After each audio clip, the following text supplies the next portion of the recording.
kan Laylatul Qadrii maleekaan Jibriil wajjin gad buutii برحمتك يا أرحم الراحمين. kan ibaadaan isii baatii 1000 yookiin ammoo waggaa 84 caaluudha. برحمتك يا أرحم الراحمين. Sunnaa halkanii quraana zikrii du'aayii itti jabaachuudha. برحمتك يا أرحم الراحمين. Ramadaanni ji'a guyyaan tokko guyyoota 1000 lakkaayamu caalu keessa jiruudha. Kana quraannis yoo dhugoomsu Laylatul Qadrii khayrun minal fishaar jedha.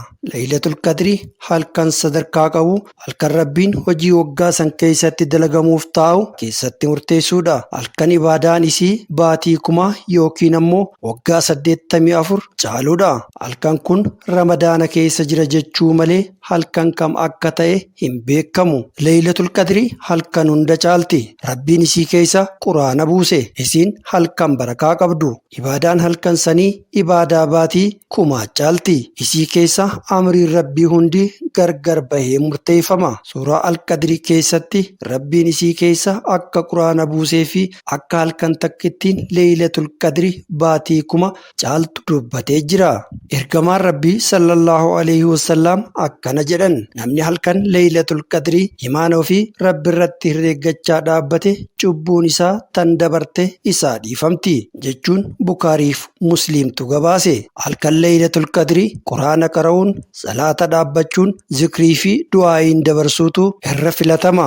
Rabbiin nuuf hedduu rifatee halkan takka tan ibaadaan isii baatii 1000 caaltu Laylatul Qadrii nuuf godhe. Ergamaan Rabbii Nabi Muhammad sallallahu alaihi wasallam akkana jedhan. Ramadaana keessa 10 boodaa keessa barbaada. Akkasumas isiin halkan hir'uu yookiin hanquu keessatti ta'uusaa dubbatanii jiru. Fakkeenyaaf halkan 21ffaa, 23, 25, 27 fi 29 jechuu ibsee jira. Namni isii qunnamuu barbaade kadhannaan booda ibaadaatti jabaachuu qaba. Kanaafuu halkan Laylatul Qadrii kana keessa milkaa'uuf salaata sunnaa baay'isuu, quraana qara'uu, sadaqaa kennachuun, waa hunda caalaa rakkataa gargaaruun, lubbuu ofii fi musliimota hundaaf du'aayii gochuun nurraa feesisa. Ergamaan Rabbii Nabi Muhammad sallallahu alaihi wasallam kadhannaan booda ibaadatti hedduu jajjabaatu.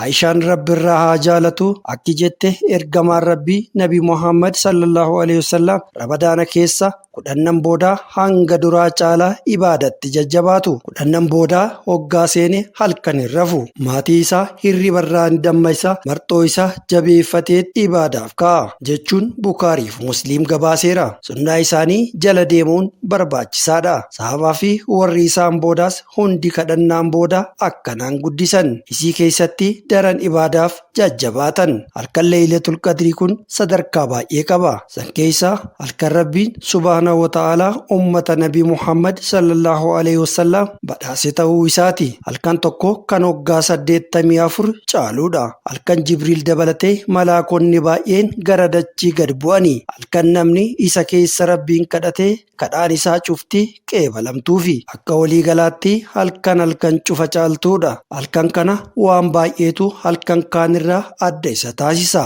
Isaanis namni rakaa 2 halkan kana keessa salaate akka nama waggaa 84 salaateeti. Namni qarshii 2 sadaqate akka nama waggaa 84 sadaqateeti. Namni halkan san keessa salaata halkanii salaataa bule akka nama waggaa 84 salaataa buleeti. Akka waliigalaatti ibaadaan halkan sanii ibaadaa waggaa 84 irra caalti. Suuraa Al-Qadrii keessatti Rabbiin isii keessa akka quraana buusee fi akka halkan takkittiin Laylatul Qadrii baatii 1000 caaltu dubbatee jira. Ergamaan Rabbii Nabi Muhammad sallallahu alaihi wasallam akkana jedhan. Imaan ofii Rabbi irratti herreegachaa dhaabbate cubbuun isaa tan dabarte isaa dhiifamti. Namni isii qunnamuu barbaade 10 booda ibaadatti jabaachuu qaba.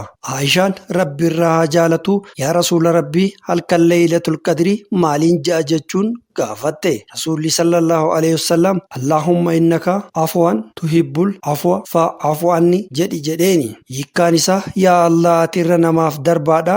Irra namaaf darbu yookiin badii namaaf dhiisuu ni jaalatta. Dhiifama naaf godhi yookiin irra naaf darbi jechuudha. Halkan Laylatul Qadrii waan bararu kan samii gubbaa barbaadamu kan mul'atu miti. Halkan Laylatul Qadrii malaayikaan Jibriil wajjin gad buutii garuu waan ilmi namaa samii keessa ol laalee arguu miti. Wanni nurraa eeggamu ibaadaa 10 booda kana itti jabaachuudha. Salaata firdii, sunnaa halkanii, quraana, zikrii, du'aayii itti jabaachuudha. Namni tokko halkan Laylatul Qadrii beekee fi dhiisee miti. Dubbiin ibaadatti jabaachuudha. Namni halkan Laylatul Qadrii hin beekne tokkos niyyatee halkan san dhaabbatee du'aayiin quraanaan yoo dabarse Rabbiin badiisaa tan dabarteef isaaf dhiise waadaa baatii 1000 olii isaaf ni galmeessa. Ulamaa'onni tokko tokko akka himanitti mallattooleen Laylatul Qadrii halkan walakkaa isaa hin oowwu akkasumas hin qabbanaa'u. Tasgabbaa'aadha. Aduun ganamaa itti aantu laaftuu fi diimtuudha. Yaa Rabbi